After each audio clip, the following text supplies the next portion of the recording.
आज मैं आपके लिए लेकर आई हूँ कटहल के कोफ्ते करी।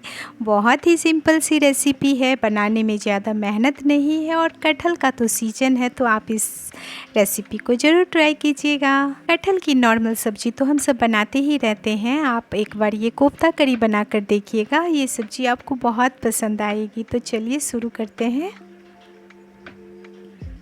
कटहल को सबसे पहले अच्छी तरह से धो लिया है। ये बीच में जो हार्ड वाली होती है ना थोड़ी सी, उसे भी काट के निकाल दिया है। चलिए इसे हमें थोड़ी बॉईल करनी है। ये वज़न में 750 ग्राम है।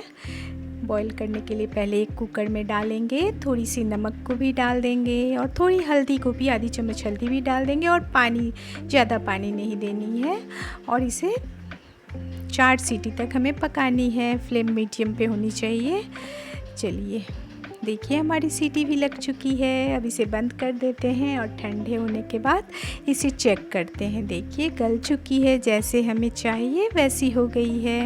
एक पतीला में इसे पहले निकाल लेंगे और थोड़ी ठंडे होने के बाद इसे मैशर से मैश करेंगे।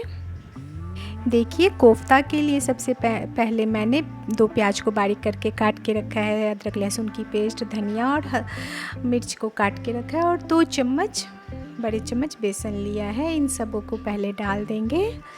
चलिए डाल देते हैं, हरी मिर्च को भी डाल देंगे। अब 2 चम्मच बेसन को भी डाल देते हैं और फिर कुछ सूखे मसाले दे देते हैं। इसके लिए आधी चम्मच हल्दी, मिर्चा पाउडर और आधी चम्मच धनिया पाउडर डाल देंगे और थोड़ी सी जीरा को भी डालनी है।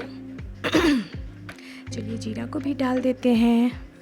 अब इसे हमें अच्छी तरह मैश करनी है, कोई गुठली नहीं रहनी चाहिए। हाथों से इस तरह से सारे को अच्छी तरह से मिलाएंगे। देखिए बारीक हो चुकी है ना, हाथों से ही पूरी अच्छी तरह से हो गई। अब इसके बॉल बना के रखते हैं। जिस साइज़ की बनानी हो बॉल उस साइज़ की बना सकते हैं। मैं थोड़ी बड़ी बना रही हूँ, छोटे भी बन सकते हैं, लंबे लंबे भी कोई बनाते हैं। चलिए पहले बॉल को बना लेते हैं, बहुत आसानी से बन जाती है। देखिए गोल बन रही है ना, इसी तरह से बना के पहले सारे को रख लेंगे। हाथों से अच्छी तरह से करके बना लेंगे। बारी बारी से सारे को बना लेते हैं।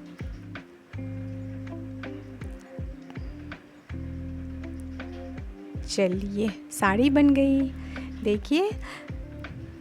और हमने तब तक तेल को भी गर्म करने रख दिया है, गरम तेल हो रही है। चलिए इसमें बारी बारी से डाल देंगे, हाथों को बचा के डालेंगे, लेकिन अभी फ्लेम मीडियम होनी चाहिए। चलिए सारे को डाल देते हैं पहले, और बहुत ज़्यादा लाल नहीं करनी है, हल्का हल्का ही फ्राई करनी है, बहुत ज़्यादा गोल्डन नहीं होनी चाहिए। देखिए चलिए इसे निकाल लेते हैं, हो गई है लग रहा है। इसी तरह से बारी बारी से सारे को निकाल लेंगे। धीरे धीरे से सारे फ्राई हो जाएंगे।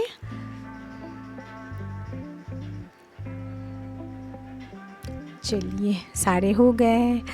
अब इसकी ग्रेवी के लिए मैंने मोटे प्याज काट के रखे हैं, अदरक लहसुन और कुछ खड़े मसाले हैं, जीरा तेज़पत्ता और लाल मिर्च। जीरा तेज़पत्ता लाल मिर्च को डाल के फिर खड़े मसाले को डाल देंगे। वो हो जाएगी तो लहसुन और अदरक को भी डाल देंगे, थोड़ी देर चलानी है।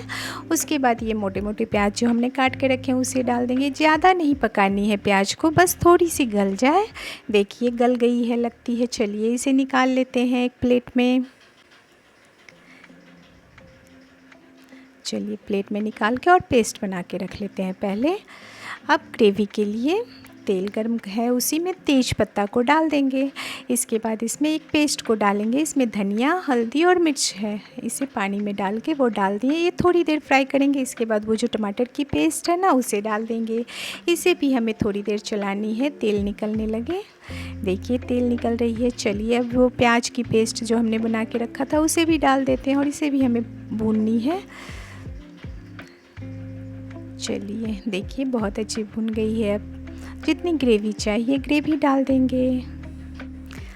चलिए इसमें पहले आधी चम्मच गरम मसाला को डाल देते हैं और फिर इसे मिला के थोड़ी देर हमें ढक के पकानी है, जब तक ये बॉईल ना हो जाए। चलिए देखते हैं। देखिए बॉईल हो चुकी है। अब इसमें स्वादानुसार नमक को डाल देते हैं और फिर इसे मिला के फिर वो कोफ्ता को डाल देंगे। सारे को धीरे धीरे से डाल देंगे और अब हमें इसे ज़्यादा नहीं पकानी है, 5 मिनट तक एकदम मीडियम फ्लेम पे पकानी है। चलिए ढक देते हैं थोड़ी देर। वाह देखिए पक चुकी है, कोफ्ते के साइज भी बड़े हो गए हैं, ग्रेवी भी अच्छी बनी है। अब इस पे से धनिया पत्ता से इसे सजा देते हैं, ढक के थोड़ी देर छोड़ देंगे। वाह देखिए कितनी अच्छी कलर आ चुकी है, बहुत ही टेस्टी बनी है। आप ज़रूर इस रेसिपी से ट्राई कीजिएगा, बहुत ही टेस्टी बनेगी। देखिए कितनी मुलायम बनी है।